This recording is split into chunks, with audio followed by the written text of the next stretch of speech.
পৃথিবীতে একজন মানুষই শুধু জানতেন যে তিনি পৃথিবীতে কতদিন বাঁচবেন, সেটা হচ্ছে সাইয়েদনা আদম আলাইহিস সালাম। ওনাকে বলে দেওয়া হয়েছিল উমরুকা আলফু সানা, তুমি পৃথিবীতে বাঁচবে 1000 বছর।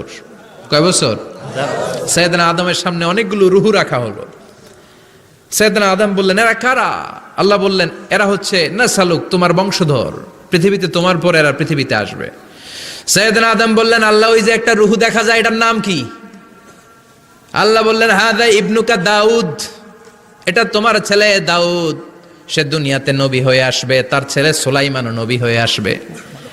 সাইয়েদনা আদম বললেন, মাবুদ, আমার ছেলে দাউদের কত বছর হায়াত আপনি দিয়েছেন? আল্লাহ বললেন, 40 সানা, মাত্র 40 বছর, 4 ইয়ার্স, 40 বছর তোমার ছেলেটা বাঁচবে। ও আল্লাহ, আমি বাঁচবো কয় বছর? তুমি বাঁচবা 1000 বছর। সুবহানাল্লাহ। সাইয়েদনা আদম বললেন, মাবুদ, এত ফুটফুটে সুন্দর আমার ছেলে দাউদ, মাত্র 40 বছর দিলেন কেন? জিদ মিন উমরিহি, বাড়ায়া দেন। কি করেন? সুপারিশ করতেছে পোলার লাইগা কে? বাবা। আল্লাহ আপনি বাড়ায়া দেন। আল্লাহকে বাড়ানো যাবে না, লেখা হয়ে গেছে। রুফিআতিল আকলাম ওয়া জাফফাতিস সুহুফ, কলম তুলে নেওয়া হয়েছে আর কালি শুকায় গেছে, আর কিছু করা যাবে? সাইয়েদনা আদম বললেন, মাবুদ, আমার 1000 বছর কেন দিলেন? আমার এই সুন্দর ফুটফুটে ছেলেটারে মাত্র শুধুমাত্র 40 বছর কেন দিলেন? ও মাবুদ, আমার 1000 বছরের দরকার নাই, আমার 1000 বছর থেকে 60 বছর আমি আমার ছেলেরে দিয়ে দিলাম। দাউদ আলাইহিস সালাম বাঁচবে 40 বছর, তো বাপ আদম যদি আরো 60 দেয়, 40 আর 60 মিলে কত হয়? 100। ভালো হিসাব বোঝে এরা, 100। আর আদম আলাইহিস সালাম পেয়েছিলেন 1000 বছর, 60 কমে গেলে রইল কত? 940 বছর পৃথিবীতে থাকার পরে মালাকুল মাউত চলে এসেছে। কারণ এটা on time, the death will come on time, it never late, কখনো দেরি হয় না। আল্লাহ বললেন, লিকুল্লি উম্মাতিন আজালুন ফাইযা জাআ আজালুহুম লা ইস্তাখিরুনা সাআতান ওয়া লা ইস্তাকদিমুন।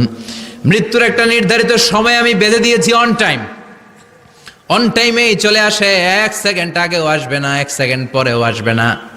940 বছর বয়সে মালাকুল মাউত এসে হাজির, এসে বলল, জিইতু আন আকবাদা রূহাক, রূহ কবজ করতে আসছি।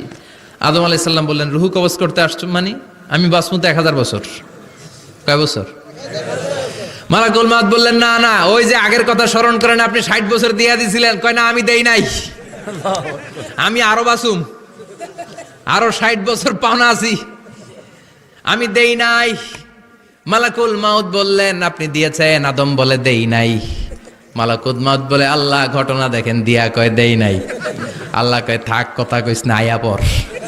সুবহানাল্লাহ পড়েন। নাসিয়া আদম ফানাসিয়া বানু, ভুলে গেছেন উনি, আমরা ভুলে যাই, আমরা খেয়ে বলছি খাই নাই,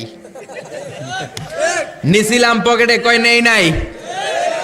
এরকম ডাকাইত আছে না নাই?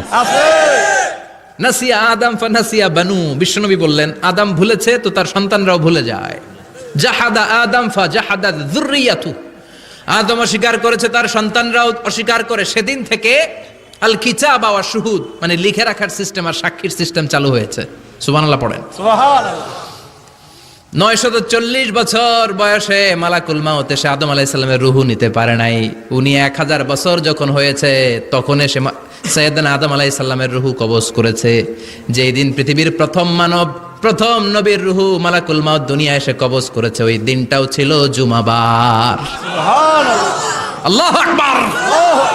আবার বিশ্বনবী বললেন, লা তাকুমুস সাআহ ইল্লা ফি ইয়াউমিল জুমআহ ইযা যুলজিলাতিল আরদু জিলজালাহা ওয়া আখরাজাতিল আরদু আসকালাহা ইযা রুজ্জাতিল আরদু রাজ্জাও ওয়া বুসাতিল জিবালু বাসসা। কিয়ামতের দিন পৃথিবীটাকে একটা প্রকম্পন দিয়ে কাঁপিয়ে দিবে কে? আল্লাহ। মারাত্মক একটা ঝাঁকুনি দিবে আল্লাহ, পুরো পৃথিবীটা কেঁপে ভেঙে চুরে খান খান হয়ে যাবে।